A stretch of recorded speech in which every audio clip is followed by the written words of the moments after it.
இலங்கை செய்திகளுடன் நான் ரோஷன். விரிவான செய்திகளுக்கு முன் தலைப்புச் செய்திகள். பிரதமர் ஹலாநிதி ஹரணி அமரசூரியவிற்கும் இலங்கைக்கான நோர்வே தூதுவருக்கும் இடையில் கலந்துரையாடல். மாவை தமிழரசு கட்சியின் தலைமை பொறுப்பிலிருந்து ராஜினாமா செய்தால் அதில் மாற்றம் இருக்க முடியாது என முன்னாள் பாராளுமன்ற உறுப்பினர் எம் ஏ சுமந்திரன் தெரிவிப்பு. யாழ் போதனா வைத்தியசாலையில் இடம்பெறும் விடயங்கள் தொடர்பாக வெளிநாடுகளில் இருப்பவர்கள் உண்மையை அறிந்து கொள்ள வேண்டும் என பணிப்பாளர் சத்தியமூர்த்தி வேண்டுகோள்.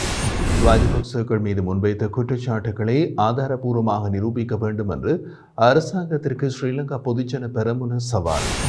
தொடர்வது விரிவான செய்திகள். பிரதமர் கலாநிதி ஹரணி அமரசூரியவிற்கும் இலங்கைக்கான நோர்வே தூதுவருக்கும் இடையிலான சந்திப்பு ஒன்று பிரதமர் அலுவலகத்தில் இடம்பெற்றது. வறுமை ஒழிப்பு, சமூக பாதுகாப்பு நடவடிக்கைகள், வரி சீர்திருத்தங்கள், மீள் புதுப்பிக்கத்தக்க எரிசக்தி மற்றும் வேலைவாய்ப்பு உருவாக்கம் உள்ளிட்ட முக்கிய துறைகளில் இரு நாடுகளுக்கும் இடையேயான ஒத்துழைப்பை மேம்படுத்துவது குறித்தும் இந்த சந்திப்பில் கலந்துரையாடப்பட்டது. இலங்கையின் கல்வி முறைமையை மறுசீரமைப்பதன் முக்கியத்துவத்தை வலியுறுத்திய பிரதமர் மிகவும் பயனுள்ள மற்றும் வினைத்திறனான அரசு சேவைக்காக நிர்வாக முறையை டிஜிட்டல் மயமாக்குவதற்கான அரசாங்கத்தின் தொடர்ச்சியான முயற்சிகள் குறித்தும் வலியுறுத்தினார். இந்த சந்திப்பில் பிரதமரின் செயலாளர் பிரதீப் சபுசந்திரி, பிரதமரின் மேலதிக செயலாளர் சாரிகா போகாவத் மற்றும் வெளிவிவகார அமைச்சர் ஐரோப்பிய மற்றும் வட அமெரிக்க பிரிவின் பணிப்பாளர் நாயகம் ஷோபனி குணசேகர மற்றும் நோர்வே தூதரக அதிகாரிகள், இலங்கை அரசாங்கத்தின் சிரேஷ்ட அதிகாரிகள் ஆகியோர் கலந்து கொண்டிருந்தனர். மாவை சேனாதராஜா கட்சியின் தலைமை பொறுப்பில் இருந்து ராஜினாமா செய்தால் அதில் மாற்றம் இருக்க முடியாது. ராஜினாமா செய்துவிட்டு 2 மாதங்களின் பின்னர் மீண்டும் அதனை வாபஸ் பெறுவதாக குறிப்பிட்டு முற்திகதியிடப்பட்ட கடிதத்தை அனுப்பி வைப்பதனால் எந்த பயனும் இல்லை என்று இலங்கை தமிழரசு கட்சியின் முன்னாள் பாராளுமன்ற உறுப்பினர் எம் ஏ சுமந்திரன் தெரிவித்தார்.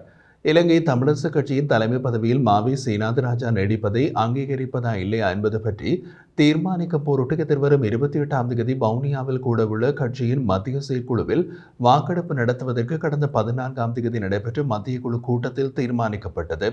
இந்த நிலையில் இது பற்றி கருத்து வெளியிட்ட தமிழரசு கட்சியின் முன்னாள் பாராளுமன்ற உறுப்பினர் சுமந்திரன், மாவை சேனாதராஜா ராஜினாமா செய்திருக்கிறார். அதனை கட்சியின் செயலாளர் ஏற்றுக்கொண்டிருக்கிறார். ஆனால் அதன் பின்னர் ராஜினாமாவை வாபஸ் பெறுவதாக குறிப்பிட்டு மாவை சேனாதராஜா முற்திகதியிடப்பட்ட கடிதம் ஒன்றை அனுப்பி வைத்திருக்கிறார் என்று சுட்டிக்காட்டினார். அதேவேளை ராஜினாமா செய்தால் அதில் மாற்றம் இருக்க முடியாது. ராஜினாமா செய்து 2 மாதங்களின் பின்னர் அதனை வாபஸ் பெறுவதாக குறிப்பிட்டு முற்திகதியிடப்பட்ட கடிதத்தை அனுப்பி வைப்பதால் எந்த பயனும் இல்லை என்றும் குறிப்பிட்டார். அரிசி இறக்குமதிக்காக அரசாங்கம் வழங்கிய காலப்பகுதியில் மொத்தம் 67,000 மெட்ரிக் டன் அரிசி நாட்டிற்கு இறக்குமதி செய்யப்பட்டுள்ளதாக இலங்கை சுங்கத் திணைக்களம் தெரிவித்துள்ளது. தனியார் இறக்குமதியாளர்களால் இலங்கைக்கு கொண்டு வரப்பட்ட அரிசியின் கையிருப்பிலிருந்து இறக்குமதி வரியாக இலங்கை சுங்கத்துறைக்கு 430 கோடி ரூபாய் வருமானம் கிடைத்துள்ளதாகவும் கூறப்படுகிறது. சந்தையில் நிலவும் அரிசி பற்றாக்குறையை நிவர்த்தி செய்யும் வகையில் அரிசி இறக்குமதி செய்ய தனியார் மற்றும் அரசு இறக்குமதியாளர்களுக்கு அரசாங்கம் அனுமதி வழங்கியிருந்த காலப்பகுதியில் இறக்குமதி செய்யப்பட்டவை 28,500 மெட்ரிக் டன் கச்சா அரிசி எனவும் 38,500 மெட்ரிக் டன் நெல் அரிசி எனவும் சுங்க பேச்சாளர் குறிப்பிட்டுள்ளார். இறக்குமதி செய்யப்பட்டு 1 கிலோகிராம் அரிசிக்கு 65 ரூபாய் இறக்குமதி வரி விதிக்கப்பட்டதாகவும் இதனிடையே நுகர்வோர் அதிகார சபையின் உத்தியோகத்தர்கள் என்று கூறிக்கொண்டு சிறு அரிசி ஆலை உரிமையாளர்களிடம் சிலர் பணத்தை மோசடி செய்வதாக அம்பாறை மாவட்டத்திலிருந்து முறைப்பாடுகள் கிடைக்கப்பட்டுள்ளதாகவும் தெரிவிக்கப்படுகிறது. இதேவேளை இந்தியாவிலிருந்து இறக்குமதி செய்யப்படும் அரிசி தொகை 10 நாட்களுக்கு மாத்திரமே போதுமானதாக உள்ளதாக அரிசி இறக்குமதியாளர்களின் சங்கம் தெரிவிக்கின்றது. அதன்படி மேலும் அரிசி இறக்குமதி செய்யப்படவில்லை எனில் அரிசி தட்டுப்பாடு அதிகரிக்கும் என்றும் அவர்கள் சுட்டிக்காட்டியுள்ளனர். நாட்டில் நிலவும் அரிசி தட்டுப்பாடு காரணமாக இந்தியாவிலிருந்து 70,000 மெட்ரிக் டன் அரிசியினை இறக்குமதி செய்ய அரசாங்கம் நடவடிக்கை எடுத்திருந்த நிலையில் அரிசியை இறக்குமதி செய்வதற்கான கால அவகாசத்தை எதிர்வரும் ஜனவரி மாதம் 10ஆம் தேதி வரை அரசாங்கம் நீட்டித்துள்ளது. மேலும் இறக்குமதி செய்யப்படும் என எதிர்பார்க்கப்படும் அரிசி கையிருப்பு சுமார் 1,10,000 மெட்ரிக் டன் என்று எதிர்பார்க்கப்படுவதாகவும் கூறப்படுகிறது.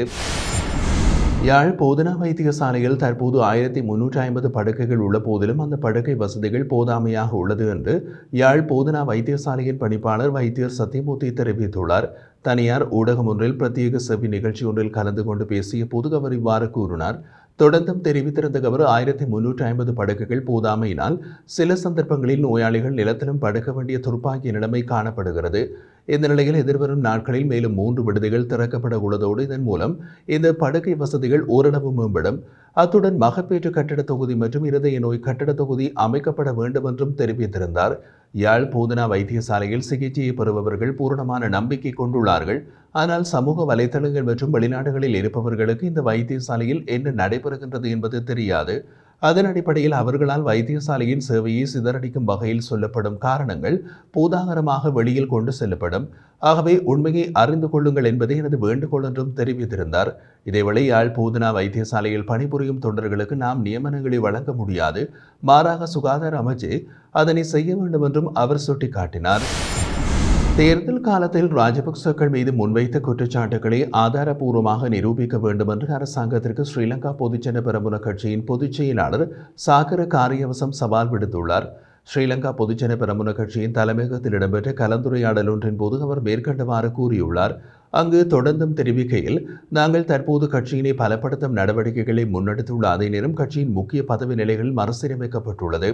நாட்டு மக்களை தவறாக வழிநடத்துவதற்கு தேசிய மக்கள் சக்தி குறிப்பிட்ட போய் இன்று அரசாங்கத்திற்கு வினையாக மாறியுள்ளது. வழங்கிய வாக்குறுதிகள் அனைத்தையும் அரசாங்கம் நிறைவேற்ற வேண்டும். அத்துடன் ராஜபக்சர்கள் மீது முன்வைத்த குற்றச்சாட்டுகளை சட்டத்தின் முன் ஆதாரபூர்வமாகவும் நிரூபிக்க வேண்டும். அதே நேரம் ஜனாதிபதி இந்தியாவுடன் செய்து கொண்ட ஒப்பந்தங்கள் குறித்தும் அரசாங்கம் வெளிப்படை தன்மையுடன் செயற்படவில்லை. குறுகிய அரசியல் மாற்றத்திற்காக அடிக்கடி கொள்கைகளை மாற்றிக்கொள்வது முறையற்றதாகும் என்பதோடு எதிர்வரும் 2029ஆம் ஆண்டு ஜனாதிபதி அனுருகுமார திசாநாயக்க தலைமையிலான தேசிய மக்கள் சக்தி அரசாங்கத்திற்கு சவால் விடுக்கும் பிரதான அரசியல் கட்சியாக எழுச்சி பெறும் என்றும் தெரிவித்திருந்தார். யாழ்ப்பாணம் வலிவடக்கு தையிட்டி பகுதியில் கையகப்படுத்தப்பட்டுள்ள மக்களின் காணிகளை விடுவிக்க நடவடிக்கை எடுக்காது போனால் காணி உறுதிகளோடு நாங்கள் உள்ளே நுழைவோம் என்று தையிட்டியை சேர்ந்த காணி உரிமையாளர் ஒருவர் கூறியுள்ளார். காணி உரிமைகளுக்கான மக்கள் கூட்டணியின் வடபிராந்திய சந்திப்பு யாழ் நூலகத்தில் நடைபெற்றதன் பின்னர் ஊடகங்களுக்கு கருத்து தெரிவித்த போது அவர் மேற்கண்டவாறு கூறியிருந்தார்.